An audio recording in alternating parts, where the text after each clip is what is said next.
Ya, assalamualaikum warahmatullahi wabarakatuh. Waalaikumsalam.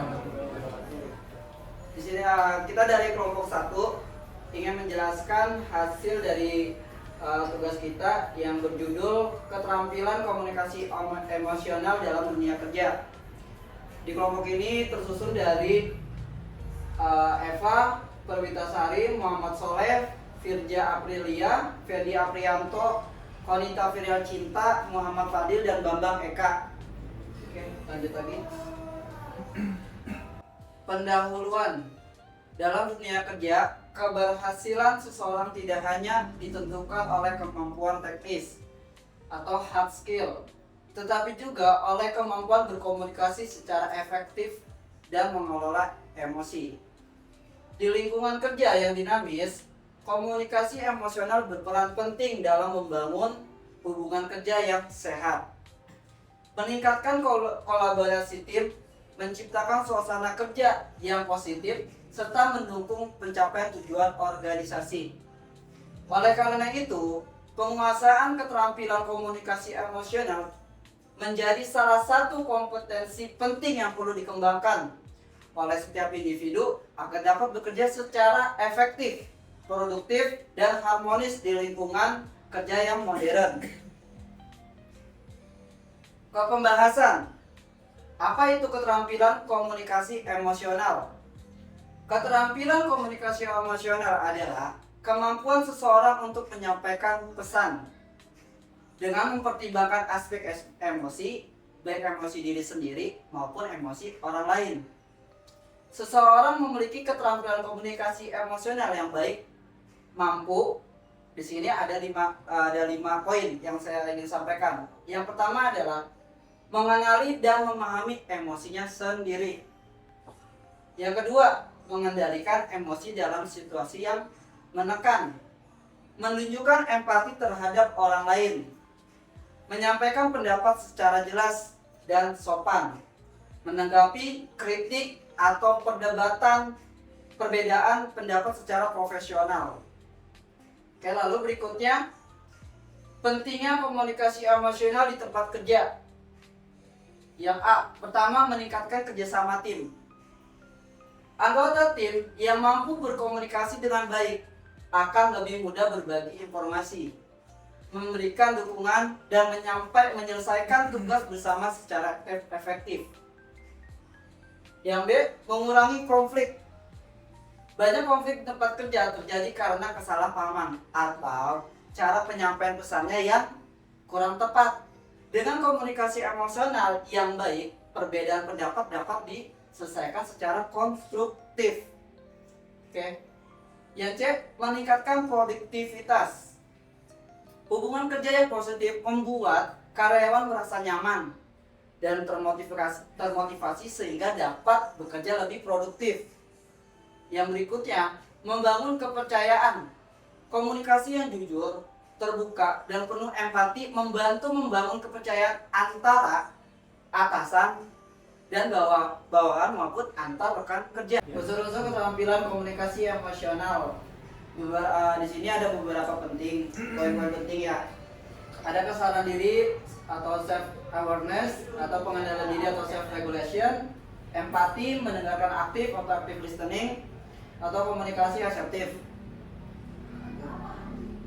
Lalu di sini ada keterampilan komunikasi emosional dalam dunia kerja. Nah, contoh-contoh komunikasi emosional di sini ada beberapa ya yang baik untuk dilakukan dalam pekerjaan itu, dalam kita menyikapi suatu pekerjaan dengan baik dan efektif dengan sopan ya. Di sini ada beberapa penting yang saya akan sampaikan. Menerima kritik dengan sikap terbuka dan menjadikan sebagai bahan perbaikan. Jadi misalkan di sini kan menerima kritik. Jadi kalau kalian gitu, misalkan pegawai, kalian menjadi atasan gitu. Jadi sebenarnya tuh kalian misalkan ada bawahan yang kritik kalian, itu jangan marah, jangan mengambil keputusan sendiri. Bahkan kritik itu pelajaran dari kita gitu. Karena yang melihat kesalahan diri kita itu dari orang lain, bawahan kita gitu. Yang satu, menunjukkan apresiasi terhadap kontribusi anggota tim. Jadi kalian misalkan sebagai atasan, jangan merasa bangga karena keberhasilan itu dari kalian. kalian punya tim. Jadi bisa jadi kalian menunjukkan apresiasi gimana setiap seminggu sekali pencapaian target kalian tercapai dari tim, kalian traktir makan, atau sebulan sekali kalian ada karaoke kah, atau kalian makan bersama sama tim, itu bagian dari apresiasi untuk tim gitu. Lanjut, adapun beberapa faktor yang menghambat komunikasi emosional dalam dunia kerja. Di sini ada kurangnya kemampuan pengendalian emosi. Nah, biasanya di sini para atasan ketika ada namanya problem atau misalkan dalam dunia kerja kalian baik di retail atau di manufacturing ada terjadi kesalahan atau konsumen kalian ada yang komplain gitu kan, biasanya kalian jarang mampu mengendalikan emosi karena kalian hanya melihat masalah bukan solusi. Karena ya bagian bisa ada yang bagian marketing, manufacturing atau retail, biasanya konsumen itu banyak yang komplain terjadi kesalahan atau pengirimannya rusak kah, atau terjadi cacat atau tidak sesuai dengan pesanan gitu. Jadi di sini kalian harus mengendalikan emosi kalian, bukan adalah masalah, tapi baiknya kita harus mencari solusi. Nah, di sini ada yang poin kedua adalah stres akibat beban kerja yang tinggi.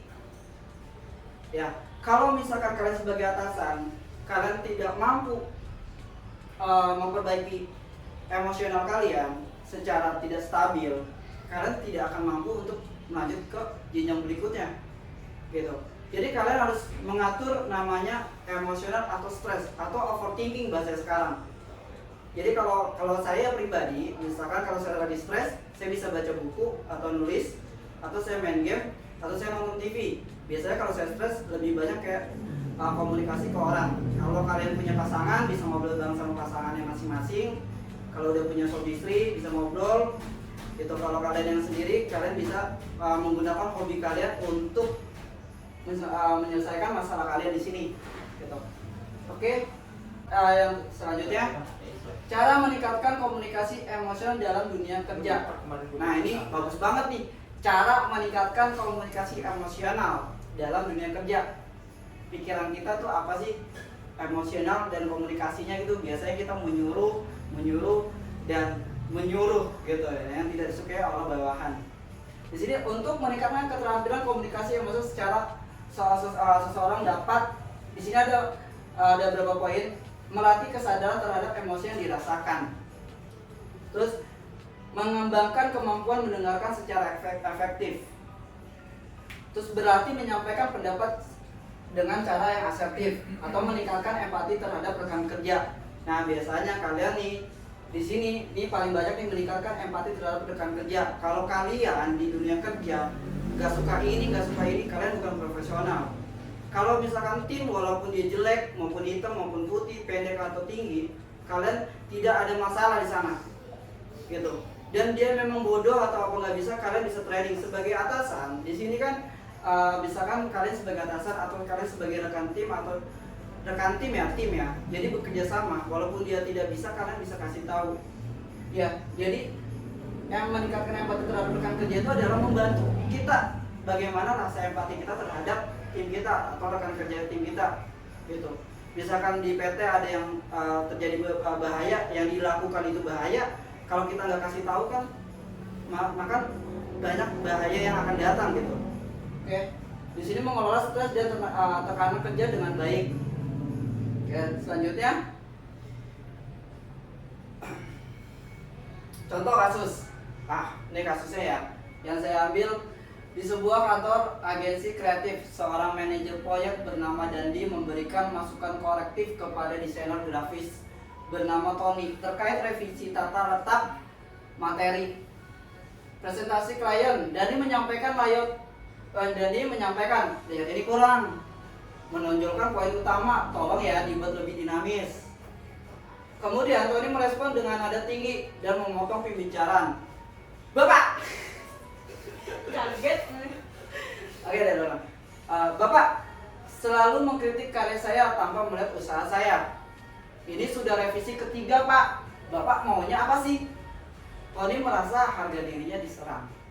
Sedangkan Dandi merasa diabaikan dan menganggap Tony tidak profesional. Ia menutup rapat dengan marah. Terserah kamu, pokoknya besok pagi harus sudah siap. Suasana kerja menjadi dingin. Tony bekerja dengan perasaan kesal dan enggan berkomunikasi, sementara Dandi membatasi interaksi dan hanya memberikan instruksi lewat email yang kaku. Lanjut.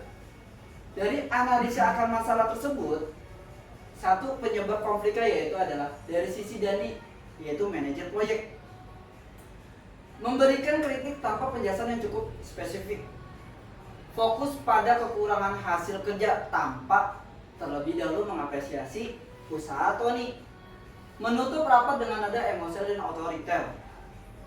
Dari sisi Tony, desainer grafis nih, dia menganggap kritik secara defensif dan emosional, memotong pembicaraan atasan, menganggap masukan terhadap hasil kerja sebagai serangan terhadap dirinya secara pribadi. Dampak konflik, hubungan kerja menjadi tidak harmonis, komunikasi menurun dan hanya berlangsung secara formal. Solusi penyelesaian konflik, langkah yang pertama, langkah Dandi mengajak Tony berdiskusi secara pribadi. Terus lalu menjelaskan bahwa kritik ditujukan pada pekerjaan, bukan pada pribadi Tony, dan memberikan feedback yang lebih spesifik dan konstruktif. Contoh, Tony, saya sangat menghargai usaha yang sedang kamu lakukan. Dalam 3 revisi ini, masukan yang saya berikan untuk mengkritik pribadi kamu, tetapi tujuannya agar presentasi klien lebih efektif.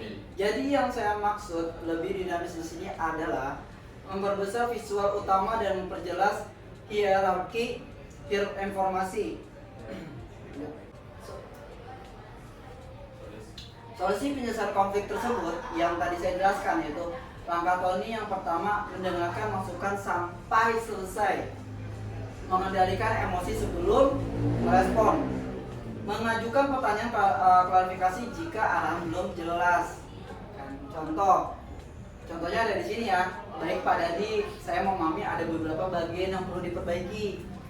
Bisakah Bapak menjelaskan lebih detail di mana bagian yang menurut Bapak kurang menonjol agar saya bisa menyesuaikan revisinya?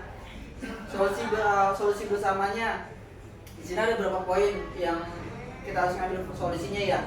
Mengadakan pertemuan singkat untuk menyamakan persepsi, menentukan standar revisi yang jelas, menggunakan komunikasi 2 arah yang terbuka dan saling menghormati, memberikan umpan balik secara objektif dan profesional. Penyelesaian konflik yang ideal. Setelah berdiskusi dan di sini Dandi dan Tony sepakat. Jadi setelah berdiskusi yang tadi sebelumnya, Doni dan Tony sepakat secara bersama untuk menyelesaikan masalahnya mereka, gitu kan. Dan Tony juga belajar menerima masukan sebagai bagian dari proses kerja profesional dan mengomunikasikan kesulitannya dengan lebih tenang. Pelajaran dari kasus ada 4, misalkan ya, kritik terhadap pekerjaan. Nih, tidak selalu berarti kritik terhadap pribadi, gitu. Terus komunikasi yang jelas dan empati dapat mencegah konflik, gitu. Terus pengendalian emosi, ya kan? Karena dalam lingkungan kerja yang profesional. Terus konflik yang dikelola dengan baik dapat meningkatkan kualitas kerjasama tim. Nah, dari kesimpulan tersebut, keterampilan komunikasi emosional merupakan salah satu kompetensi penting dalam dunia kerja modern. Kemampuan memahami dan mengelola emosi, menunjukkan empati dan mendengarkan secara aktif, serta komunikasi secara asertif dapat membantu menciptakan hubungan kerja yang positif dan produktif. Dengan menguasai keterampilan komunikasi emosional, individu dapat menghadapi berbagai tantangan, kerja secara profesional, mengurangi konflik, serta meningkatkan aktivitas kerjasama dalam organisasi. Oke, di sini cukup sekian dari saya. Dari hasil yang saya presentasi, di sini kalian ada yang mau bertanya? Saya Kak. Oke, boleh. Apabila Kakak menjadi seorang manajer nih, apakah perlu melakukan pelatihan untuk meningkatkan keterampilan komunikasi emosional dalam dunia kerja? Ya, saya jawab ya.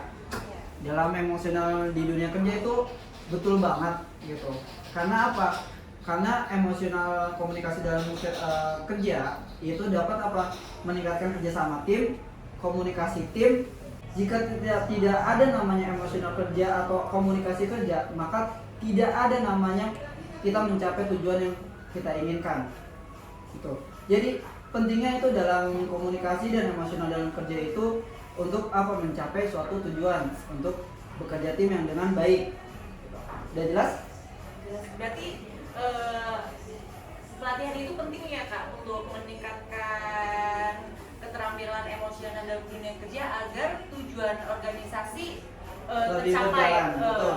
Lebih berjalan dengan baik untuk mencapai suatu tujuan. Jadi dengan adanya pelatihan yang dalam tim tersebut yang tidak mampu, kita bisa untuk dilatih dengan baik untuk apa? Mencapai suatu tujuan yang kita inginkan dalam. Terima kasih. Ya, terima kasih untuk Kak Eva atas pertanyaan tadi. Semoga jawaban dari saya untuk memuaskan pertanyaan dari Kak Eva ya. Oke, selanjutnya ada yang mau bertanya? Saya Mas tidak ingin bertanya. Oke, boleh mau tanya apa? Mengapa komunikasi emosional dapat membantu mengurangi konflik dalam dunia kerja? Oke, pertanyaannya bagus nih, gitu ya. Mengapa komunikasi emosional penting dalam dunia kerja untuk mengurangi konflik ya? Oke, saya jawab ya. Jadi dari sini komunikasi itu saya bahas, berarti sini banyak pertanyaan ya, ada 3 pertanyaan. Komunikasi itu dalam dunia kerja, apalagi sebagai atasan, ada suatu informasi atau ada suatu pekerjaan baru atau terjadinya masalah, maka segera diinfokan ke tim. Jadi kalau misalkan kita tidak ada komunikasi, terjadi masalah atau terjadi perubahan strategi, maka organisasi tersebut tidak akan berjalan sesuai tujuan. Yang kedua, emosional, komunikasi emosional. Misalkan emosional kalian di sini kan termasuk dalam kecerdasan emosional ya, EQ. Jadi misalkan kalian emosional tersebut, kalian dalam ada masalah di dunia kerja, di komunikasi, baik dalam komunikasi kalian, maka jika ada masalah, menurut saya komunikasi emosional sangat penting ya. Jadi misalkan kalian ada suatu masalah dalam pekerjaan, maka kalian briefingkan. Kalau misalkan kalian tidak bisa briefing untuk dalam pertemuan hari ini, maka di Zoom. Dan belum ada ketemu masalah, maka besok meeting di kantor, pertemuan secara langsung. Gitu. Jadi pentingnya komunikasi emosional dalam tim itu adalah ketika terjadi masalah itu baiknya secepatnya langsung kita meeting atau di briefing online kalau misalkan lagi urgent. Gitu. Terima kasih atas pertanyaan dari Kak Firja ya. Semoga jawaban dari saya bermanfaat. Terus di sini ada yang mau bertanya? Saya ada tanya. Oke. Mau nanya Mas, gimana sih cara kita mengenali kesadaran emosional diri kita gitu dalam dunia kerja? Mungkin itu aja, coba dijawab. Cara mengenali atau meningkatkan diri ya emosional dalam dunia kerja itu bagus banget. Pertama, bagaimana cara meningkatkan atau mengenali emosional diri gitu dalam dunia kerja. Nah di sini cara meningkatkan kita untuk atau mengenali emosional diri gitu kan dalam dunia kerja. Pertama, kita evaluasi dari kesalahan kita gitu. Terus yang kedua yaitu mencatat kesalahan-kesalahan yang sering dilakukan dari hal-hal kecil dalam pekerjaan. Solusi berikutnya adalah kita udah setelah mencatat, evaluasi atau merenungkan kesalahan kita yang dulu, kita mulailah besok. Kalau saya pribadi, saya menuliskan tools ya saya untuk ke depan. Jadi ketika saya lagi down ya, saya menulis tujuan hidup saya. Saya ingin punya uang berapa miliar, saya ingin punya rumah, saya ingin punya mobil mewah atau apa. Jadi saya punya tujuan hidup, gitu. Jadi walaupun kita lagi keadaan apapun, kita harus punya tujuan. Apakah jawaban dari saya udah memuaskan? Ya, cukup Mas. Udah. Cukup Mas. Oke, sekian dari saya dan tim saya dari kelompok 1. Jika ada kesalahan mohon dimaklumin. Semoga bermanfaat dari presentasi hari ini. Wassalamualaikum warahmatullahi wabarakatuh.